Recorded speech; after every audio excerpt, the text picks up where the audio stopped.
Para saudara dan saudari yang Tuhan cintai, selamat pagi dan selamat bertemu lagi dalam renungan harian dari Paroki Santo Fransiskus Assisi Apio, edisi hari Kamis, tanggal 29 Mei 2025.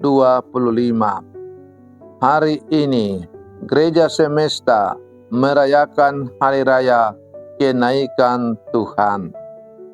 Sebelum kita berbondong-bondong menuju gereja untuk mengikuti perayaan Ekaristi, marilah kita mengawalinya dengan mendengar dan merenungkan sabda Tuhan.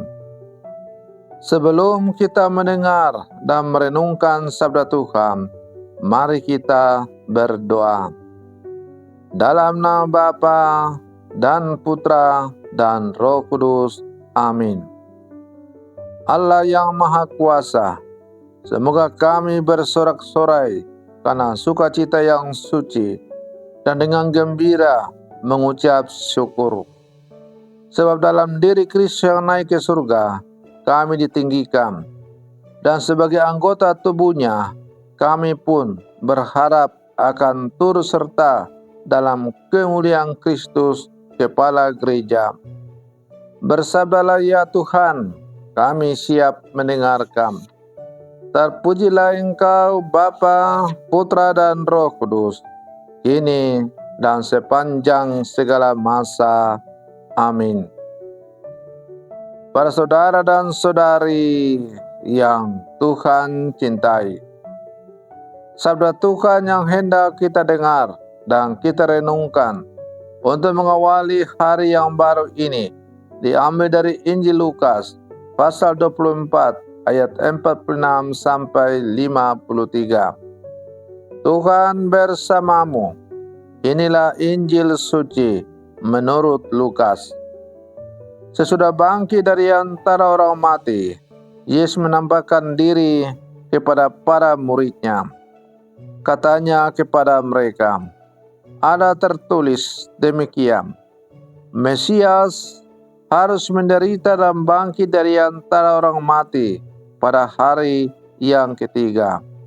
Dan lagi, dalam namanya berita tentang pertobatan untuk pengampunan dosa harus disampaikan kepada segala bangsa, mulai dari Yerusalem. Kamulah saksi-saksi dari semuanya ini. Lihatlah, aku akan mengirim kepadamu apa yang dijanjikan Bapakku. Tetapi kamu harus tinggal di dalam kota ini sampai kamu diperlengkapi dengan kekuasaan dari tempat tinggi. Lalu Yesus membawa murid-murid itu keluar kota sampai dekat Betania. Di situ ia mengangkat tangannya dan memberkati mereka. Ketika sedang memberkati mereka, ia berpisah dari mereka dan terangkat ke surga. Mereka sujud menyembah Dia, lalu pulang ke Yerusalem dengan sangat bersukacita. Mereka senantiasa berada di dalam bait Allah dan memuliakan Allah.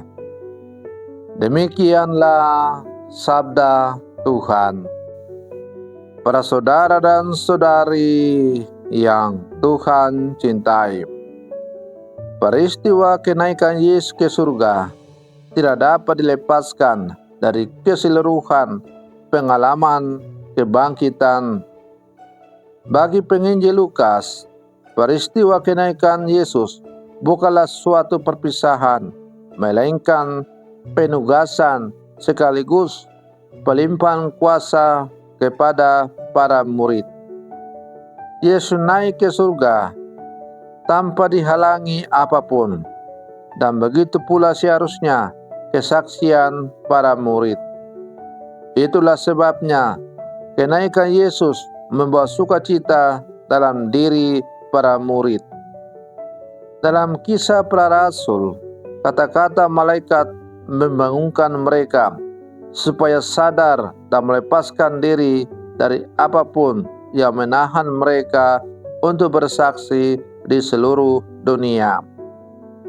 Para saudara dan saudari yang Tuhan cintai, Hari Raya Kenaikan Tuhan ini adalah sebuah peringatan bagi kita bahwa setiap kesaksian iman yang dewasa kepada dunia adalah ibarat saat ketika kita dilepaskan dari pegangan orang-orang yang selama ini membimbing kita. Kita dibiarkan melaju dan tidak ditahan-tahan lagi. Kebangkitan Kristus adalah peristiwa iman yang mengubah kehidupan kita secara luar biasa. Kenaikannya ke surga mendewasakan dan mendorong kita untuk pergi kepada segala bangsa dan mewartakan sukacita Injil bahwa di penghujung akhir kehidupan kita bukanlah kematian, tetapi kebangkitan dan kenaikan ke surga. Para saudara dan saudari yang Tuhan cintai, setiap perpisahan selalu menggoreskan kesedihan. Sedih karena canda tawa, gurauan, dan kebersamaan yang terjalin sebelumnya berakhir. Padahal kita selalu berharap bahwa kebersamaan itu dengan segala dinamika di dalamnya tetap terjadi, terus dialami dari waktu ke waktu. Namun tidaklah demikian dengan kisah perpisahan Yesus dengan para muridnya, sebagaimana kita dengar dalam cerita Injil pada hari ini. Dikatakan bahwa ketika ia sedang memberkati mereka, ia berpisah dari mereka dan terangkat ke surga. Mereka sujud menyembah dia, lalu pulang ke Yerusalem dengan sangat bersukacita. Para saudara dan saudari yang Tuhan cintai, mengapa para murid bersukacita?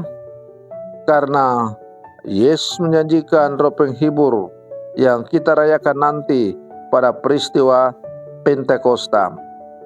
Roh Kudus itulah yang terus membangkitkan sukacita dalam diri para murid dan juga kita yang hidup saat ini. Roh Kudus itu menyertai kita, menuntun kita pada jalan kasih. Maka sebagai murid-murid Yesus yang hidup di zaman sekarang, kita terus diajak untuk selalu membuka hati kita kepada pembimbingan dan pengarahan Roh Kudus, agar kita semakin dimampukan untuk menjadi saksi-saksi Kristus dalam seluruh kehidupan kita. Para saudara dan saudari yang Tuhan cintai, kenaikan Tuhan kita Yesus Kristus ke surga juga mengandung makna bahwa dengan naik ke surga, maka martabat manusia yang telah hancur oleh kuasa dosa telah dipulihkan kembali dengan kenaikan Tuhan kita Yesus Kristus. Dengan Yesus naik ke surga, maka martabat manusia yang telah rusak oleh dosa dinaikkan kembali menjadi semartabat dengan Yesus Kristus, sebagaimana dikatakan dalam kisah penciptaan. Manusia diciptakan sejahtera dengan Allah. Para saudara dan saudari yang Tuhan cintai, maka dengan merayakan peristiwa kenaikan Tuhan kita Yesus Kristus, kita diajak sebagai murid-murid Yesus yang hidup zaman sekarang untuk semakin menghayati hidup kita, martabat kita yang telah dipulihkan oleh Yesus yang telah naik ke surga, dengan terus berjuang menghidupi apa yang diajarkan oleh Tuhan. Para saudara dan saudari yang Tuhan cintai, sebagai penutup dari renungan saya ini, maka mari kita menutupnya dengan berdoa.